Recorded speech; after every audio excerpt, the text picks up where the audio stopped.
Hi and welcome back to the It's a Girl Thing podcast. It's me, Kate, and we're here for another day, another chit chat, another you and me session.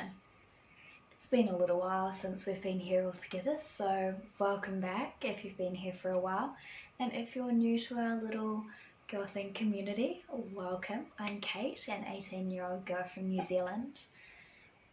I'm an only child. I grew up without a big sister or any really close girlfriends to navigate life with, so this space is really my place to do that, your place to do that, and for all of us to just know that there's so many other people out there like that who just need that extra support and that you are not alone in feeling that way. Firstly, I want to say thank you to everyone who's supported so far. I love each and every one of you, especially if you send me a message. That truly makes my day. And yeah, well, what do we got to say? If you haven't already, make sure you tell a friend about the show. Share the episode with them if you think it'll help them. And yeah, let's get straight into it. Quick little life update. Uni has been busy. I now only have 2 tests left, but I've essentially passed everything. So I don't actually need those to pass my academic year. But obviously I'm going to try and pass them anyway. What else? I have been going home to my hometown every weekend for the last couple of months, which has been so nice. I absolutely love going home to my parents and all my friends that are still left at home, so that's been great for me. I also have 2 new guest episodes coming up in the next couple of weeks. Hopefully we'll have one next week and then one either the week after or the week after that, so keep an eye out for those. One of them's a lovely girl from New Zealand and another one's just a hop over the ditch in Aussie, so I can't wait to share those with you. Today we're going to talk about grief, and I couldn't really decide what I wanted to talk about today, but then driving home from being back at home, I realised that this is something I know I've been struggling with, and I wanted to share what I've learned and the things that I'm continuing to learn and where I'm at, in the hopes that it might make somebody else feel a little bit less alone. So if you didn't know, my grandma, who I was extremely close with, she passed away back in March of 2023, and she had dementia and it was quite bad, but she still remembered who we were for the most part, but everything else was a whole blur. And she had a health event and ended up in hospital. And funnily enough, it happened during my showcase dance recital week for my senior year. And so I had my mum show up to the theatre and while we were mid-rehearsal and be like, I need to talk to Caitlin. So I need to talk to Kate. And I'm like, oh, what's happened? And I think I actually, because for my mum to show up to rehearsal like that, either I'd done something really wrong or something had happened to somebody else.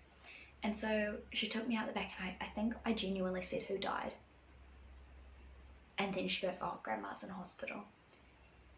And from there, I got the opportunity to go and be with her. She was unconscious, she was sedated. And anyway, fast forward the next couple of days, we got to sit with her and visit, and I talked with her and I held her hand, even though she knew I was there. And then they had to unfortunately make the decision, because she deteriorated so quickly, to pull the plug. I had my dress rehearsal that night, and it was 2 o'clock in the afternoon where they'd made the decision, so I chose not to stick around. I had the belief that I didn't think she didn't want me to see her like that, see her at that very last moment. I thought she would want me to remember her for the incredible grandma she was to me. And so I chose to do that. Plus, she was my biggest dance supporter there was. So I chose to with my partner at the time. He drove me across to my dance rehearsal, which was 20 minutes across town. And I showed up, and one of the girls who'd heard about what happened, she was like, "Oh, how's your grandma?" And I literally had to be like, I think it was one of those moments where you're so in shock and you're so not processing that I made almost a joke about it. I was like, "Oh yeah, they're pulling the plug now." And I realised afterwards, I'm like, that was probably not the best thing to have said. But grief is different, shock is different. And I was one of the leads. I was a senior in this dance showcase, so I had to do these things. I had like a little solo, I was in big group parts, and I loved to dance. Like, I would have forever regretted if I'd missed my senior dance showcase. So I had to unfortunately push aside my grief in that moment and almost get over it. That sounds so bad, but I forced myself to just get over it for those couple of days. And then on show day, we had senior speeches, and I dedicated a little bit of my speech and my dance stuff to her. But apart from that, I wasn't letting myself feel it. And then because I feel like I turned an off switch, grief for me was so weird because I never let myself have a chance to feel it as it happened. I literally turned off a light switch and was like, nope, don't need to feel this, don't need to think about it, let's move on. And then obviously it was my dad's mum, and he was rightfully upset, and my mum was supporting him. And in my head, was not true, but in my head I felt that I had to keep it together. That even though no matter how extremely close I was with her, that I was not allowed to fall apart, because then my mum would have to deal with both Dad and I falling apart, and I didn't want to do that to her because she also loved my grandma too, so she will have also been hurt and upset. And then the funeral rolled round, and it was a beautiful funeral. It's the first funeral I've been to that I remember, and I actually spoke at her funeral, something I wasn't sure I'd be able to do, but I got to share my favourite memories of her, and I loved every moment of that. Anyway, back to let's talk broadly about grief then, because you've heard that. Anyway, I'll finish my story. Kate, stop going off on a tangent sideways and then coming back. I couldn't find my podcasting notebook and I couldn't find paper, so we're freestyling today. But when we had the funeral, it was only that night did it actually start to hit me, and that was like a week and a half after she'd passed, that I really started to hurt and realise that she was actually dead. And I have to say that to myself. I don't like using gone, passed away. I have to say dead, because even now sometimes I expect to show up and her be there.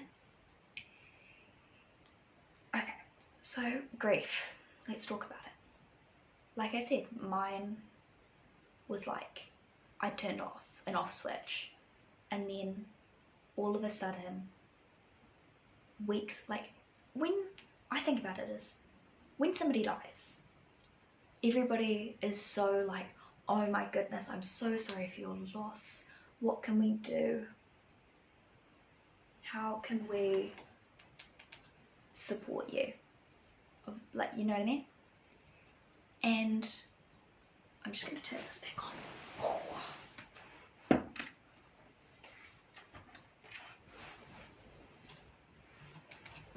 We're back. Sorry, my ring light went off. But everyone's like, how can we support you? School's like, here, have a few days off for bereavement. That's what you were entitled to. But in that time afterwards, I turned my off switch off, and I decided that I didn't want to be near my parents. My parents took days off, but I didn't want to be in a house or going to family things where everybody was so consumed by grief, because at that stage I didn't want to feel it.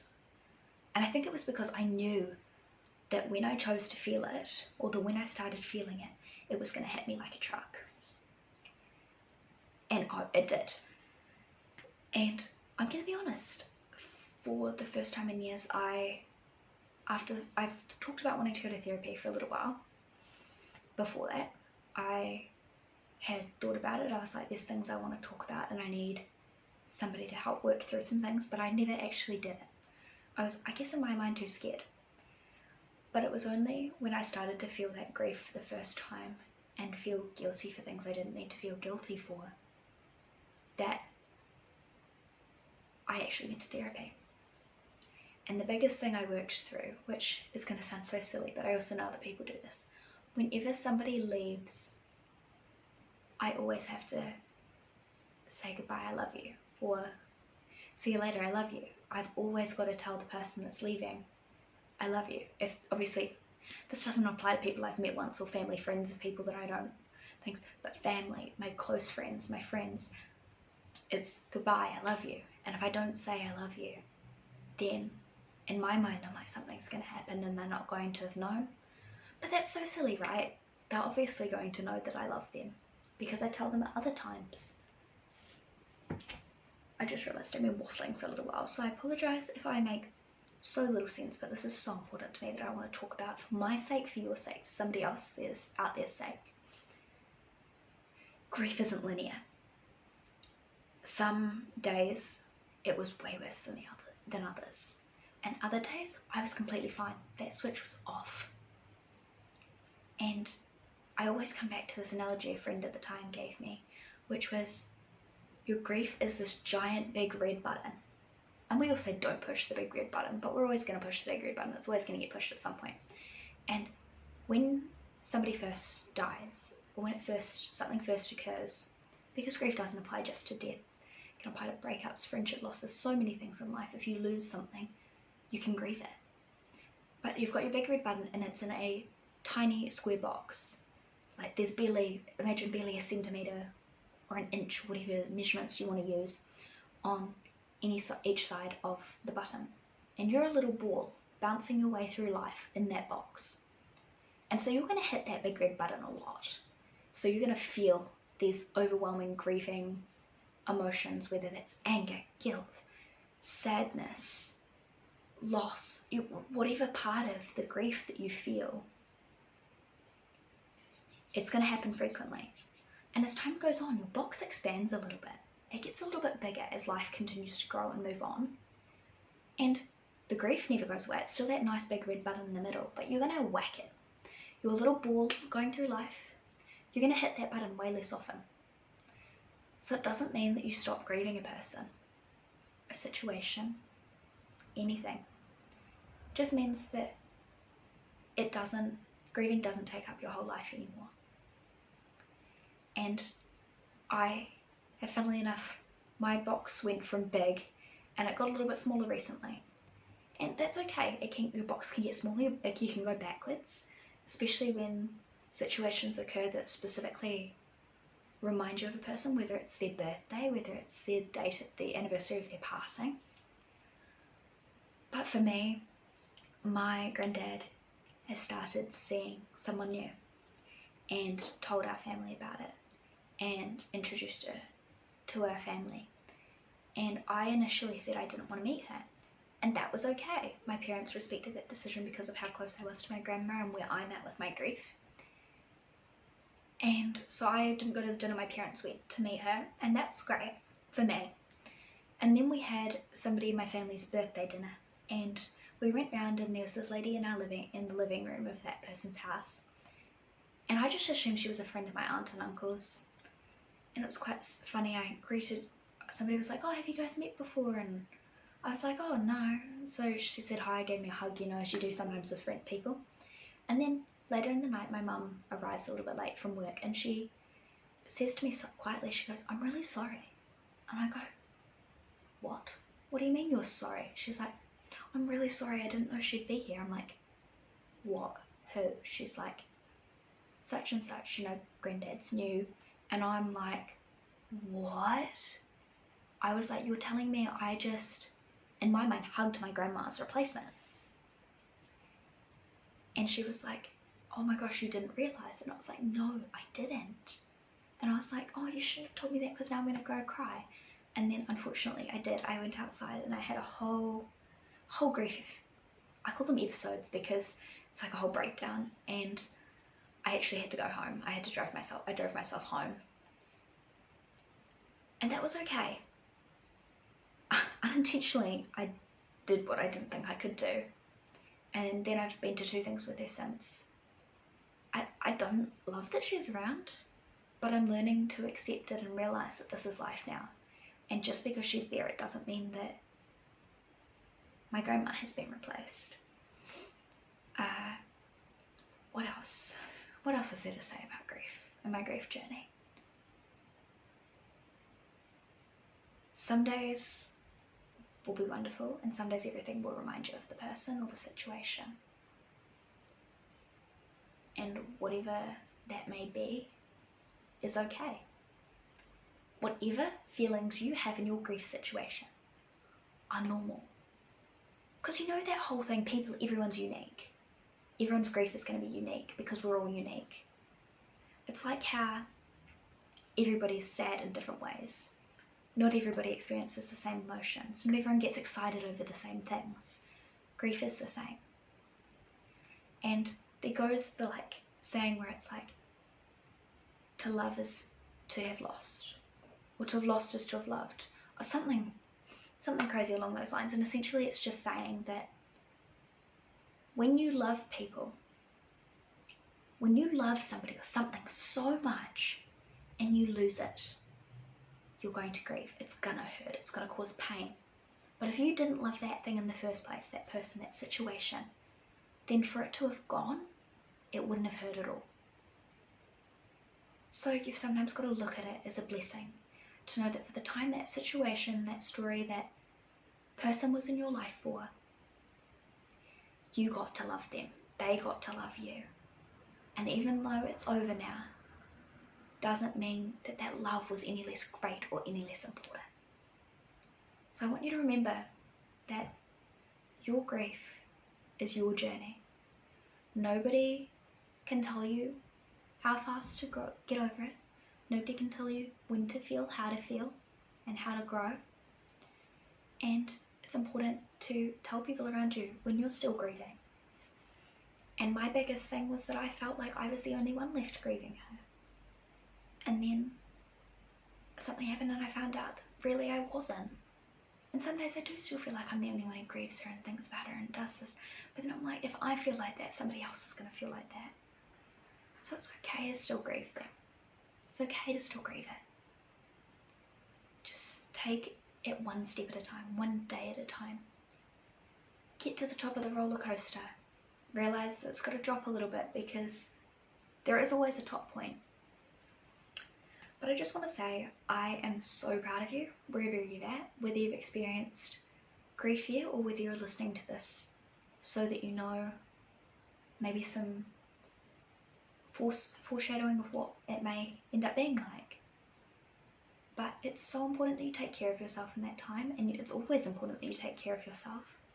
And you were put on this earth for a reason, and that reason was to love.